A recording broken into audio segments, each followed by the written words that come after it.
Se ha aludido en más de una ocasión a una línea de tendencia, una línea de equilibrio que ayer vimos gráficamente en la mesa de trabajo que se ha mencionado aquí.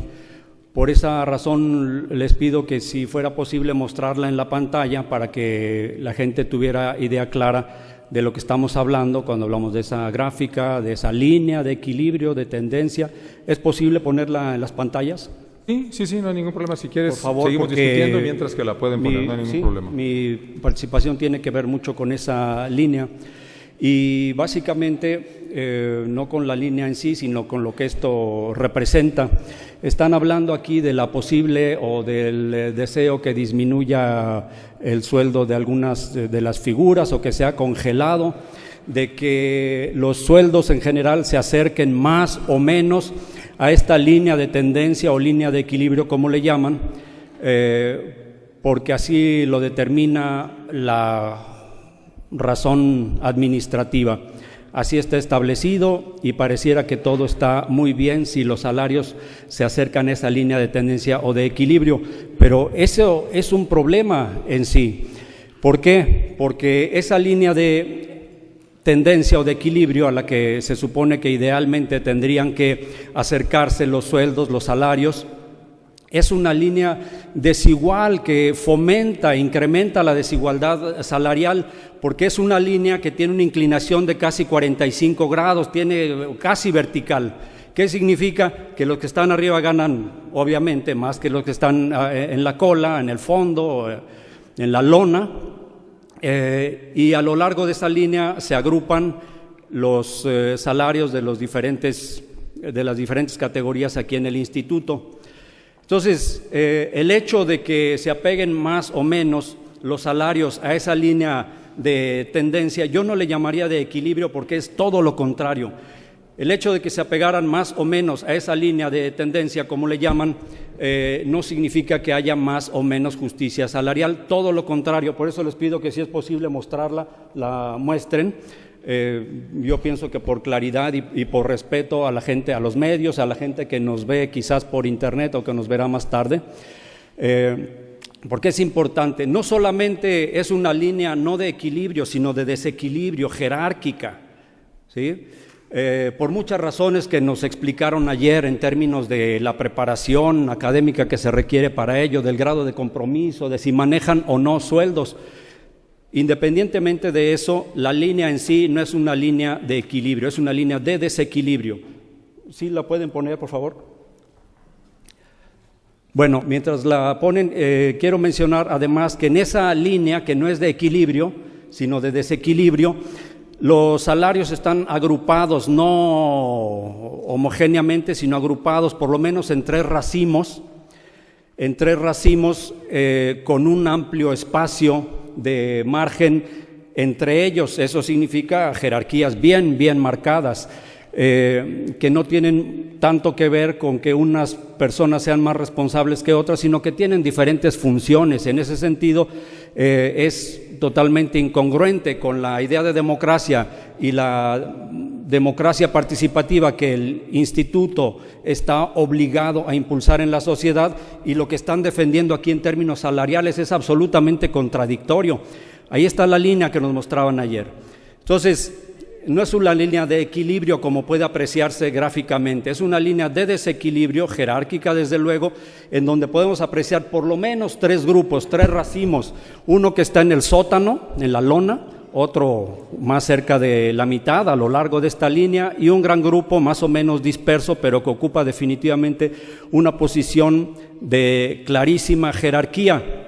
Y a esto quiero referirme yo. Entonces, primero, una petición muy respetuosa de que dejara de llamársele línea de equilibrio, porque es todo lo contrario. De manera pues que, ya que tenemos la gráfica a la vista, quisiera pedir también que al finalizar nos entregaran una copia del video de la sesión, si esto fuera posible. Entonces, respecto de esa línea y lo que significa, quisiera mencionar lo siguiente: que Morena defenderá los intereses de la ciudadanía. El aumento de sueldo de los consejeros no es una prioridad para el pueblo de Guanajuato.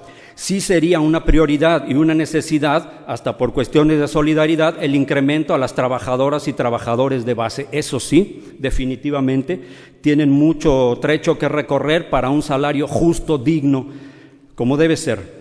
Porque no es democrático un aumento de los salarios de los altos funcionarios en el marco de una crisis que nos sugiere, nos pide, nos exige, nos grita que reduzcamos los gastos superfluos, lo cual incluye los sueldos de presidente de la República y gobernadores, de alcaldes y altos funcionarios de gobierno y de organismos autónomos. La historia nos pide con grito desesperado que seamos razonables y no ahondemos la desigualdad, más bien que luchemos por una mayor igualdad. La ciudadanía de mil maneras nos pide que impulsemos una sociedad más justa, donde no haya ciudadanos de primera y ciudadanos de segunda. La proporcionalidad de los aumentos que aquí se sugieren en este proyecto de acuerdo hoy es ofensiva, mientras que su línea ideal de jerarquización de sueldos es un trazo de 45 grados de inclinación. Morena plantea que debe tener mucho más una fundamental horizontalidad y no la verticalidad que es tendencia aquí. Mientras que en su línea de jerarquías encontramos al menos 3 grupos, como 3 racimos, con amplia brecha jerárquica entre ellos, Morena sugiere respetuosamente que disminuya esa brecha entre grupos salariales, menos verticalidad, más horizontalidad, porque lo que ustedes reflejan con este modelo jerárquico es una ideología tal que justifican, aunque no sepan o parezca que no lo saben, que justifican no el mérito, sino la jerarquía. Justifican que haya trabajadores de primera y trabajadores de segunda, y eso es ofensivo, eso no es democrático. Nos explicaron ayer en mesa de trabajo que hay una partida exclusiva para salarios que no se puede gastar en otra cosa en este instituto, y que quienes aquí menos ganan en el instituto, intendente, guardia de seguridad, chofer, secretaria de oficina, quienes menos ganan no deben ganar más. Nos dicen que no pueden ganar más, que no pueden ni deben ganar más, incluso cuando la bolsa asignada a salarios no está plenamente ejercida. Pero a los numeritos de abajo, esos que aparecen allá, esos son numeritos, a los numeritos de abajo no les pueden dar más de sueldo porque hay usos y costumbres jerárquicos y no se puede ir, según nos explican, contra los usos y costumbres jerárquicos. Morena, desde luego, se opone a esta política de sueldos y salarios.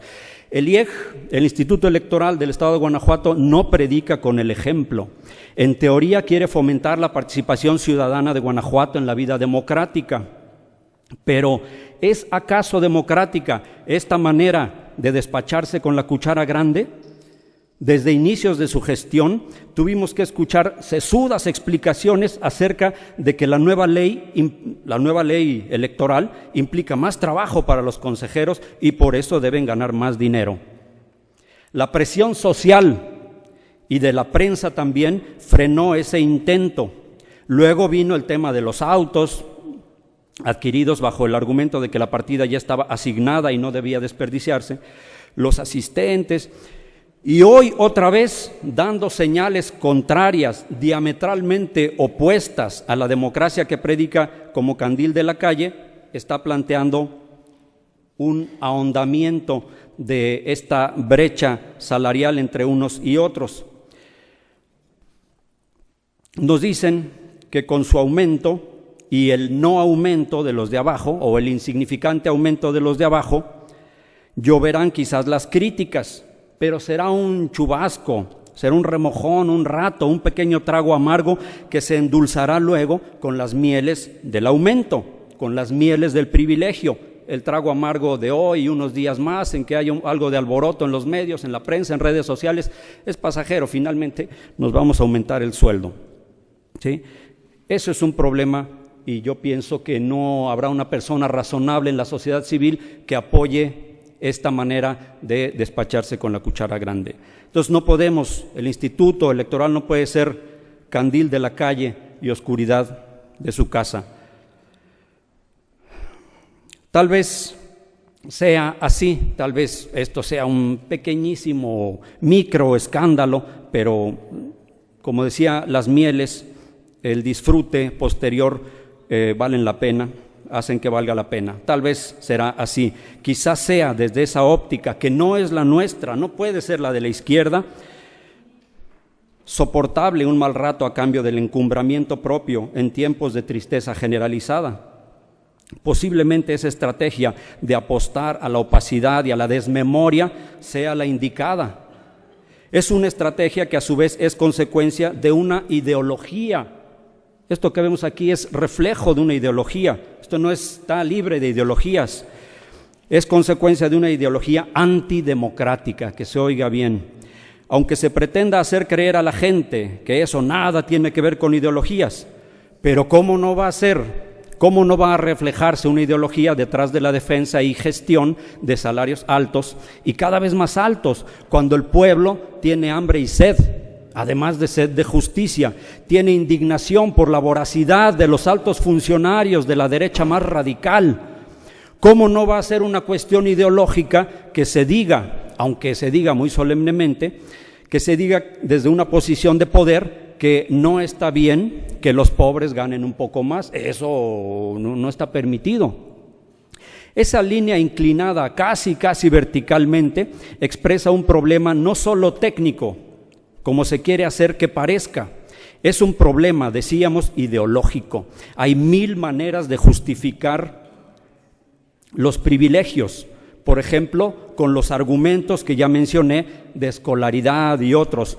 Pero esa línea también expresa la falaz idea de que todo el personal del instituto está en esa misma línea. De hecho, debería haber 2 líneas, por lo menos una que incluya el racimo y el de abajo y el del centro, porque los otros están muy disparados. Todos aquellos puestos que están en el extremo superior de la línea deberían estar en su propia línea. Eso se cuece, ¿verdad?, en su propia lumbre. Entonces, no, la esencia misma de lo que se está reflejando ahí implicaría 2 líneas separadas. Son 2 mundos totalmente diferentes. El mundo en el que vive un intendente, una secretaria, un guardia de seguridad, es un mundo muy diferente. Entonces, a mí me parece que cualquier persona con un mínimo de visión crítica acerca de lo que pasa en nuestra sociedad se daría cuenta de que es necesario cambiar las cosas y no hay otra más que, en este caso, pues votar por la oposición, porque esto que vemos aquí es reflejo de toda una cultura. Por eso digo, tal vez no sepamos y ni siquiera sepamos que no sabemos que esto está mal, es incorrecto, fundamentalmente incorrecto. Esa línea inclinada casi verticalmente expresa, como decía, no solo un problema técnico como se quiere hacerse que parezca. Es un problema ideológico. Hay 1000 maneras de justificar los privilegios, etcétera, etcétera. Muchas maneras hay de justificar el privilegio, por ejemplo, disfrazándolo de mérito. Ya nos explicaban ayer en mesa de trabajo con cuánto rigor y minuciosidad se elaboró todo el sistema que hoy determina cuánto vale el trabajo de unos y otros, valoraciones cualitativas, cuantitativas, y que al final del camino se expresan en pesos y centavos, pero ahí parecen pesos para unos y centavos para otros. Nos explicaban también que en esta bonita gráfica, que esa es la expresión de factores como la escolaridad, la necesidad de trabajar bajo gran presión, etcétera, etcétera. Por eso la línea está tan inclinada a 45 grados. Ese es en esencia el problema. Quienes ya de por sí ganan bien, los 80,000 o 100,000 pesos que ganen, no son tanto dinero, y yo ayer lo mencioné en la mesa de trabajo. 80,000 pesos no es tanto dinero, no se trata de esa cuestión. 80,000 pesos, como yo decía, pues es lo que debería ganar un maestro de escuela básica. Sería un salario digno, eso sí, qué bueno, ¿sí? El problema aquí es a la jerarquización. A la hora de repartir el pastel, la gran rebanada viene para acá y el resto, ahí se lo reparten, ahí se arreglan, ¿sí? Nos explicaban también, esto ya lo dije, básicamente eso es todo, de manera que si va a haber otra ronda de participaciones y ante la inminente aprobación de este proyecto de acuerdo, quiero decir muy claramente que Morena, aunque no vota, los partidos no votamos en este consejo, se opone a este proyecto de acuerdo por cuestiones fundamentales que ya he expresado aquí, y anuncio de entrada que a la hora de la votación o justo antes de la votación Morena se va a retirar de esta sala porque no podemos ser cómplice de esta nueva afrenta a la sociedad guanajuatense. Muchas gracias.